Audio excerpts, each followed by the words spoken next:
Morning, ಶುಭೋದಯ. ಇವತ್ತಿನ ನುಡಿಮುತ್ತು ಏನಪ್ಪ ಅಂತ ಅಂದರೆ, ಒಂದು ಹಳ್ಳಿಗೆ ಒಬ್ಬರು ಸಾಧುಗಳು ಬರ್ತಾರೆ. ಸಾಧುಗಳು ಬಂದು ಹೇಳ್ತಾರೆ, ನಾನು ಇದೇ ಹಳ್ಳಿಯ ಒಂದು ಕುಟೀರದಲ್ಲಿ ಇನ್ನೂ 9 ದಿನಗಳ ಕಾಲ ಇಲ್ಲೇ ಇರ್ತೀನಿ. ನನ್ನ ಬಳಿ ತುಂಬ ಹಣ ಇದೆ.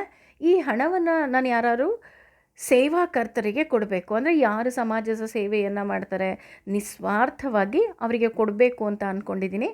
ಹಾಗಾಗಿ ದಯವಿಟ್ಟು ಬರೋ ಹುಣ್ಣಿಮೆ ದಿನ ನನ್ನ ಕುಟೀರಕ್ಕೆ ಬಂದು ಎಲ್ಲರೂ ನಿಮ್ಮ ನಿಮ್ಮ ಸೇವೆಯನ್ನು ಹೇಳಿ, ನನಗೆ ಯಾರ ಸೇವೆ ತುಂಬ ಇಷ್ಟ ಆಗುತ್ತೋ ಅವರಿಗೆ ನಾನು ಹಣವನ್ನು ಕೊಡ್ತೀನಿ ಅಂತ ಹೇಳ್ತಾರೆ. ಎಲ್ಲರೂ ಹುಣ್ಣಿಮೆ ದಿನದವ್ರಿಗೆ ಕಾಯ್ತಾ ಇರ್ತಾರೆ. ಹುಣ್ಣಿಮೆ ದಿನ ಬಂದ ತಕ್ಷಣ ಎಲ್ಲರೂ ಆ ಸಾಧುಗಳ ಮನೆಗೆ ಹೋಗ್ತಾರೆ. ಹೋಗಿ ಅವರವರ ಏನು ಸೇವೆ ಮಾಡ್ತಿರ್ತಾರೆ ಆ ರೀತಿ ಸೇವೆಯನ್ನು ಹೇಳ್ತಾರೆ.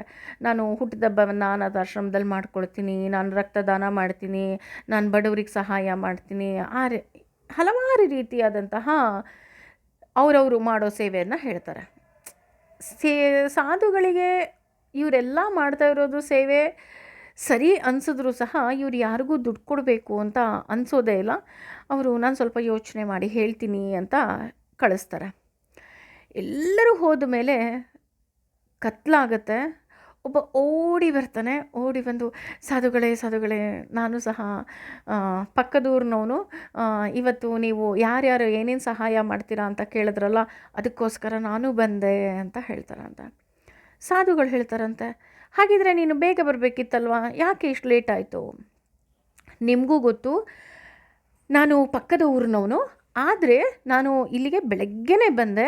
ಬೆಳಗ್ಗೆ ಬಂದಾಗ ನೋಡಿದೆ ಇಲ್ಲಿಗೆ ಸಾಕಷ್ಟು ಜನ ಬರ್ತಾಯಿದ್ರು, ಆದರೆ ಇಲ್ಲಿ ಯಾವುದೇ ರೀತಿಯಾದಂತಹ ಕುಡಿಯುವ ನೀರಿನ ವ್ಯವಸ್ಥೆ ಇರಲಿಲ್ಲ. ಹಾಗಾಗಿ ಅಲ್ಲಿ ಹಳ್ಳಿಯ ಮೊದಲಿಗೆ ಒಂದು ಬಾವಿ ಇತ್ತು, ಅದರ ಬಳಿ ನಾನು ಹೋದೆ. ಆದರೆ ಅಲ್ಲಿ ಯಾರೂ ಸಹ ನೀರನ್ನು ತೆಗೆದುಕೊಡೋದಕ್ಕೆ ಜನ ಇರಲಿಲ್ಲ. ಹಾಗಾಗಿ ನಾನೇ ಅಲ್ಲಿ ನಿಂತು ಇಲ್ಲಿ ಬಂದು ಹೋಗೋರಿಗೆಲ್ಲ ನೀರು ಕೊಡ್ತಾ ಇದ್ದೆ. ಸಂಜೆವರೆಗೂ ಅದೇ ಕೆಲಸ ಆಗೋಯ್ತು. ಅವರೆಲ್ಲ ಹೋದ ಮೇಲೆ ನಾನು ಬರೋ ಅಷ್ಟೊತ್ತಿಗೆ ತಡ ಆಗೋಯ್ತು. ಹಾಗಾಗಿ ಕ್ಷಮೆ ಇರಲಿ ಅಂತ ಕೇಳ್ತಾರಂತೆ. ಸಾಧುಗಳು ಅವನೇನು ಸಹಾಯ ಮಾಡ್ತಾನೆ, ಅವನೇನು ಜನಸೇವೆ ಮಾಡ್ತಾನೆ ಅಂತ ಕೇಳೋದೇ ಇಲ್ವಂತೆ. ತಕ್ಷಣ ಅವರ ಬಳಿ ಇದ್ದಂತಹ ಹಣವನ್ನು ಕೊಟ್ಬಿಡ್ತಾರಂತೆ.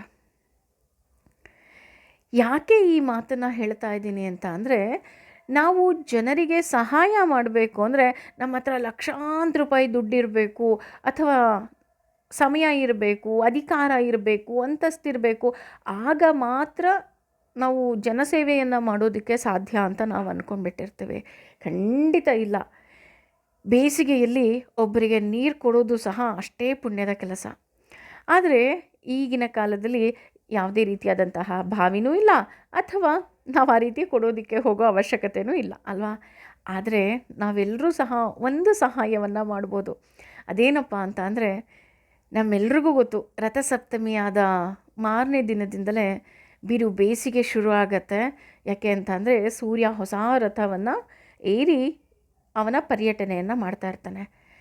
ನಾವಾದರೂ ಮನುಷ್ಯರು ಕಣ್ರಿ, ಎಲ್ಲೋ ಒಂದು ಕಡೆ ದುಡ್ಡು ಕೊಟ್ಟು ನೀರನ್ನು ತಗೊಳ್ತೀವಿ, ಕೇಳಿಬಿಟ್ಟು ತಗೊಳ್ತೀವಿ. ಆದರೆ ಪುಟ್ಟ ಪುಟ್ಟ ಪ್ರಾಣಿಗಳು, ಪಕ್ಷಿಗಳು ನೀರಿಲ್ಲದೆ ತುಂಬ ಒದ್ದಾಡುತ್ತೆ. ಹಾಗಾಗಿ ದಯಮಾಡಿ ನಿಮ್ಮ ಮನೆಯ ಮೇಲೆ, ನಿಮ್ಮ ಅಂಗಳದಲ್ಲಿ, ಅಥವಾ ನಿಮ್ಮ ಮನೆಯ ಹೊರಗಡೆ ಎಷ್ಟು ನೀರು ಇಡೋದಕ್ಕೆ ಸಾಧ್ಯವೋ ಅಷ್ಟು ನೀರಿಡಿ. ಯಾಕೆ ಅಂತ ಅಂದರೆ, ನಮಗೆ ದೊಡ್ಡ ದೊಡ್ಡ ಸೇವೆ ಮಾಡೋಕ್ಕಾಗಲಿಲ್ಲ ಅಂದರೂ ಒಂದು ಬೋಲಲ್ಲಿ ನೀರಿಡುವಷ್ಟು ಉದಾರ ಮನಸ್ಸು ನಮ್ಮೆಲ್ಲರಿಗೂ ಇದೆ ಅಲ್ವಾ? ಹಾಗಾಗಿ ದಯಮಾಡಿ ಎಲ್ಲರೂ ಸಹ ಪ್ರಾಣಿ ಪಕ್ಷಿಗಳಿಗೆ ನೀರಿಡಿ. ಯಾಕೆ ಅಂತಂದರೆ ಅದೂ ಸಹ ಭಗವಂತನ ಸೇವೆನೇ. ಏನಂತೀರಾ? ಯೋಚನೆ ಮಾಡಿ. Thank you.